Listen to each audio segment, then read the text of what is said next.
وعلیکم السلام ورحمۃ اللہ وبرکاتہ۔ سب سے پہلے تو ہمیں یہ سمجھنا چاہیے کہ اس طرح کی چیزیں عموماً نہیں ہوتی ہے، ہمارے ذہن میں زیادہ خیالات آتے ہیں، اللہ سبحانہ و تعالیٰ کی طرف سے تقدیر کے فیصلے ہوتے ہیں، ہو جاتا ہے۔ اور ویسے جن وغیرہ برحق ہیں، جن ہوتے بھی ہیں، لیکن وہ ظاہر بات ہے اللہ کی اجازت کے بغیر کچھ نہیں کر سکتے ہیں۔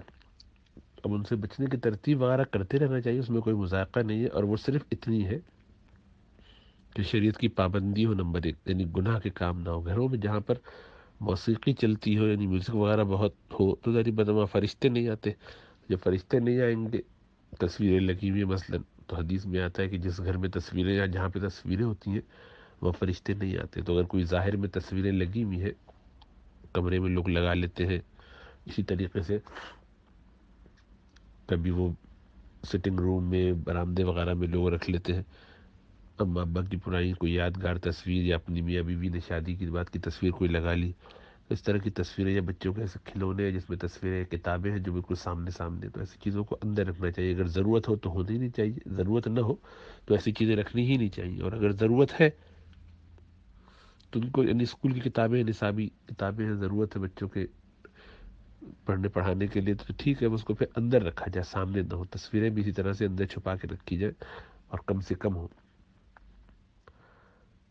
اب ظاہری بات ہے سامنے اگر تصویریں ہوں گی تو فرشتوں کا آنا جانا، جیسا حدیث میں آتا ہے کہ لا تدخل الملائکۃ بیتا فیہا کلب و تصاویر، جہاں کتے اور تصویریں ہوتی ہیں وہاں پر فرشتے نہیں آتے۔ فرشتے نہیں آئیں گے تو ظاہر بات ہے شیطان کو اپنی حرکتیں کرنے کا موقع ملے گا، اور وہ وہاں پر اس طرح کی مشکلات اور پریشانیوں کا ذریعہ بن سکتا ہے۔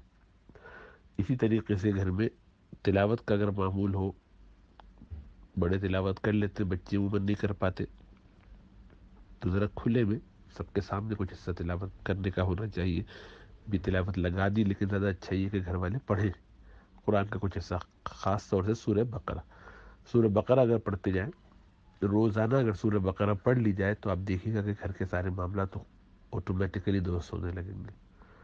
اس کا معمول ہو سکتا ہے، پوری نہیں پڑھ سکتے، تھوڑی تھوڑی پڑھنا شروع کریں، ہر روز اس کا ایک دو صفحے پڑھ لیا کریں۔ ایک آدمی نہیں پڑھ سکتا، تقسیم کر لیں، باری باری پڑھ لیا کریں، یعنی مثلاً ایک ایک رکوع، دو دو رکوع، ایک ایک صفحہ، دو دو صفحہ، ایک ایک آدمی بانٹ لے گھر میں۔ اگر مثلاً 7 8 لوگ ہیں تو ایک ایک کوٹر اگر پڑھیں گے تو مکمل ہو جائے گا۔ تقریباً 8 کوٹر کی ہے وہ صورت، بلکہ 10 کوٹر کی ہے ایکچولی۔ تو اگر 10 لوگ ہیں تو ایک ایک کوٹر سب پڑھ سکتے ہیں، اور وہ تقسیم کرتے جائیں، گھماتے جائیں، باری باری مختلف لوگ پڑھتے ہیں اپنے اپنے حصے کا۔ تو ذرا ہلکی سی آواز سے پڑھیں، مرد عورت سب پڑھیں، تو اس سے یہ ہوگا گھر کا ایک پروٹیکشن والا سلسلہ شروع ہو جائے گا۔ اس کے علاوہ یہ جو دعائیں ہیں، بسم اللہ الذی لا یضر مع اسمہ شیء فی الارض ولا فی السماء وهو السمیع العلیم، صبح شام 3 دفعہ پڑھنے کی، یہ سب کو پڑھنی چاہیے۔ آیت الکرسی پڑھنی چاہیے۔ ایک تو یہ سارے کام کرنے، اور ان چیزوں سے بچنا ہے جس سے گھروں میں فرشتے نہیں آتے اور شیطان آتے۔ ٹی وی وغیرہ کا استعمال اور اس میں میوزک وغیرہ، اس سب سے بچنا چاہیے۔ اچھا، اس کے علاوہ گندگی اگر گھر میں رہتی ہے، اس میں خاص طور سے جس گھر میں عورتیں ناپاک رہتی ہوں یا مرد ناپاک رہتے ہوں، پاکی میں تاخیر کرتے ہوں، بس یہ کہ وقت ہو گیا اب یہ پاک ہو سکتے تھے، یعنی اپنے ایام خاص پورے ہو گئے پھر بھی ناپاک گھوم رہی ہیں، دیر سے غسل ہو رہا ہے، یا مرد حضرات ناپاکی ہو گئی ہے پھر بھی غسل نہیں کر رہے ہیں۔ لڑکوں میں بیماری بہت پائی جاتی ہے، تو سب چیزوں سے بہت بچنا چاہیے۔ تو گھر کے اندر جتنی پاکیزگی ہوگی، صفائی ہوگی، ستھرائی ہوگی، اتنا زیادہ اللہ کی رحمت کا نزول ہوگا، فرشتے وہاں موجود رہیں گے، ناپاکی میں وہ نہیں آتے ہیں۔ اسی طریقے سے مال حلال کمانے کا معاملہ، گھر میں اتنے لوگ رہتے ہیں، سب پہ توجہ ہو، کوشش ہو کہ سب حلال کمائیں اور حرام کے کاموں سے، حرام کے مال سے بچیں اور بچائیں۔ اور ایک آخری چیز ہے کہ صلہ رحمی، اگر رشتہ داروں میں کہیں تعلق کو قطع کیا جا چکا ہو تو ان کو درست کیا جائے، تعلقات بحال کیے جائیں۔ ظاہر بات ہے کبائر سے بچیں، نمازوں کا اہتمام ہو،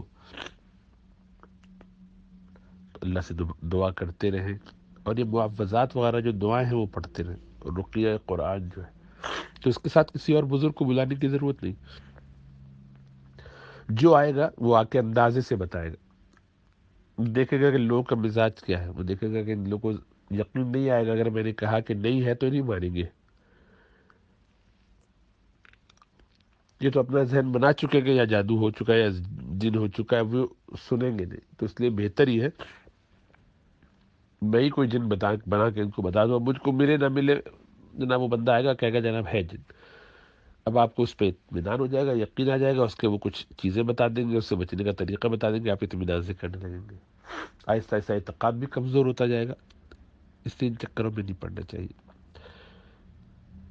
تو وہ اگر یہ بتاتا ہے تب بھی یقینی بات نہیں ہوتی، اندازہ ہے، تجربہ ہے، اب وہ جس بندے نے بتایا وہ کتنا ویریفائڈ ہے، کتنا وہ ٹرسٹ وردی ہے، کتنا اس کا اس میں علم ہے، یہ بھی کوئی طے نہیں کر سکتا، کیونکہ آپ کو ڈگری تو لے کے بیٹھا ہوا نہیں، سب اپنی مرضی سے دکانیں کھول کے بیٹھے ہوئے، اور وہ آپ کو کوئی ثبوت بھی نہیں دیں گے۔ ہمارے یہاں تو یہ میڈیکل میں ہوتا ہے کہ ایسی بیماریاں ہیں تو ہم اس کو ٹیسٹ کر سکتے ہیں،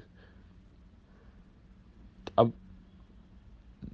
یا تو اس کی بات حتمی تو خیر کبھی بھی نہیں ہوگی، لیکن یہ ہے کہ وہ سچا ہے کم از کم تو اندازہ اس کا درست ہونے کا امکان ہوگا، لیکن سچا بھی نہیں تو پھر تو اور پھنس گئے۔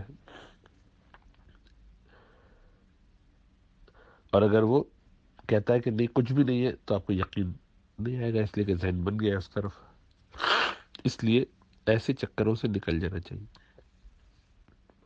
بس سب تقدیر کی طرف سے اللہ نے کیا، جو اللہ نے لکھا تھا ویسا ہی ہوا، اندیشے ہمیشہ رہتے ہیں اس طرح کے۔ اس کے لیے ہمیں کرنا کیا چاہیے؟ رسول اللہ صلی اللہ علیہ وسلم سے جو دعائیں موجود ہیں، ملی ہیں، رقیہ وہ کہلاتا ہے، تو انشاءاللہ تعالیٰ وہ گھر میں پڑھ کے روزانہ بالکل بے فکر ہو جائے، تو میں وہ رقیہ انشاءاللہ بھیج بھی دیتا ہوں۔ اللہ خوب فضل فرمائے، خوب کرم فرمائے، خوب سب کو عافیت کے ساتھ رکھے۔